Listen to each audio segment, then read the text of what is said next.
कि अभी तक तो आप कह रहे हैं, मुझे तो पूरे प्रदेश में ये समझ में आता था कि एक आजमगढ़ है और एक रामपुर है। दोनों गढ़ गायब हो गया, दोनों गढ़ गायब हो गया।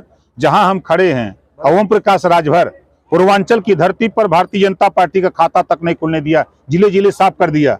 और जहां से अखिलेश जी यादव जी आते हैं वहीं अखिलेश जी साफ हो गए। कहाँ गढ़ है उनका? तो क्या भारतीय जनता पार्टी में जाना लगभग तय हो गया माना जाए?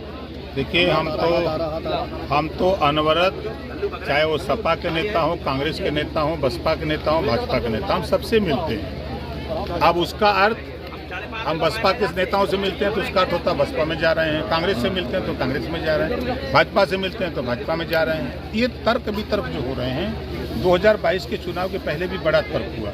हम कहाँ हैं? हम उस समय गठबंधन अखिलेश जी से कर चुके थे और अखिलेश जी के साथ चुनाव लड़ा।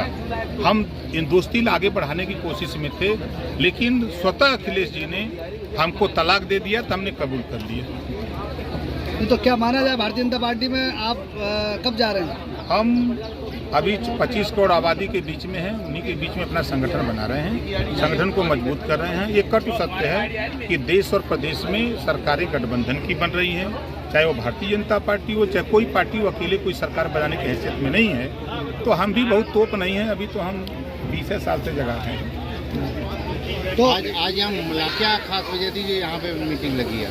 अभी तो मैंने आगरा में कार्यक्रम किया, हमने एटा में किया, कन्नौज में किया, हाथरस में किया, कासगंज किया। हम उत्तर प्रदेश में 26 सितंबर से 75 जिले में हम लोगों के कार्यक्रम लगे हैं, 4 टीम लगी है। अभी कल मैं कुशीनगर था, आज मैं यहाँ मैनपुरी हूँ, कल मिर्जापुर में रहूँगा।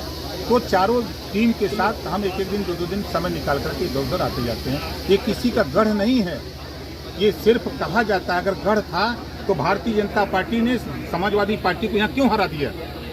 यहाँ सबसे ज्यादा सीटें भारतीय जनता पार्टी ने क्यों जीता? क्या कारण था? यहाँ जिस तरह की गुंडई दबंगई होती है, कश्यप के साथ जमीनें कब्जा कर ली जाती हैं, पाल प्रजापति कुम्हार नाई गुण के साथ जो गरीब कमजोरों के साथ जुल्म जाति अत्याचार होता है, कब तक वो बर्दाश्त करेगा? जब तक वो बर्दाश्त करेगा, जब तक वो सहन करता है। जिस दिन वो सर उठा लेता है, उसी दिन वो उठा करके फेंक देता है।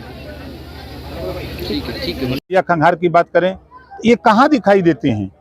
इनको हम जगा रहे हैं कि जागो तभी सवेरा है, आप सावधान हो जाओ, अपनी गिनती कराओ। जब तक जातिवाद जनगणना तुम्हारी नहीं होगी, तब तक देश की राजनीति में तुमको हिस्सा नहीं मिलेगा। आप लगातार पिछला चुनाव आपने विधानसभा का अखिलेश यादव के साथ लड़ा, 24 में क्या तैयारी, क्या बीजेपी में जाने की सोच? अरे हम तो देख रहे हैं, जनता के बीच में है हम। क्योंकि आपकी ओर से अभी योगी आदित्यनाथ को लेकर की तारीफ की गई थी सरकार को लेकर। देखिए, हम तो अखिलेश जी की भी तारीफ करते हैं।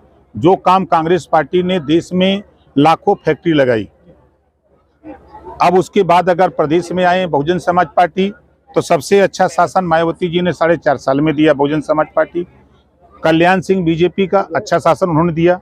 अध्यापकों की नियुक्ति उन्होंने बिना पैसे में फ्रेश करा दिया। उसके बाद अगर आप लखनऊ खड़ा होंगे 10-90 पर, तो मायावती जी दिखती हैं। स्थापना दिवस की बात कर रहे हैं, बिल्कुल। मैनपुरी में क्या है, कहाँ से परिवर्तन लाओगे? लेकिन सपा का तो गढ़ है, बीजेपी इसमें सेंध लगा रही है। देखिए, अभी तक तो आप कह रहे हैं, मुझे तो पूरे प्रदेश में ये समझ में आता था कि एक आजमगढ़ है और एक रामपुर है। दोनों गढ़ गायब हो गया, दोनों गढ़ गायब हो गया। जहां हम खड़े हैं, ओम प्रकाश राजभर पूर्वांचल की धरती पर भारतीय जनता पार्टी का खाता तक नहीं खुलने दिया, जिले जिले साफ कर दिया। और जहां से अखिलेश जी यादव जी आते हैं वहीं अखिलेश जी साफ हो गए। कहाँ गढ़ है उनका? आप लगातार बीजेपी के कार्यक्रमों में शामिल हो रहे हैं, क्या लगता है क्या 2024 में बीजेपी की तैयारी क्या? देखिए, हम जब बसपा में थे तो माननीय ब्रजेश पाठक जी बसपा में थे। मैं बीजेपी से गठबंधन में जब सरकार बनी तो मैं भी मिनिस्टर था, वो भी मिनिस्टर थे। हमारा उनका 17 साल का संबंध है। हमारी पार्टी के शिवेंद्र सिंह एक विद्यालय चलाते, उन्होंने हॉस्पिटल खोला। उनकी मंशा हुई कि हमारे उद्घाटन में स्वास्थ्य मंत्री जी आए, तो मैंने उनसे कहा, वो चले गए। वहाँ किसी पार्टी का कोई कार्यक्रम नहीं था। देखिए, माननीय मुलायम सिंह जी पिछड़े दलित वंचित समाज को जगाने में, उनकी लड़ाई में बड़ी अग्रणी भूमिका रही है। हम तो ईश्वर से प्रार्थना करें कि वो जल्दी ठीक हो जाए। उनकी देश में, प्रदेश में उनकी ज़रूरत है। हम बार बार ईश्वर से प्रार्थना करेंगे कि वो जल्दी स्वस्थ होकर के हम लोगों के बीच में आवे। अभी तक आपने क्लियर नहीं किया, 2024 का लगातार बार चर्चा कर रहा है सवाल। पिछली बार गठबंधन आपने अखिलेश से किया था, इस बार क्या दोबारा 24 में? अरे भैया, खोखी आवे के सबेरे मोबावल जा संजय के।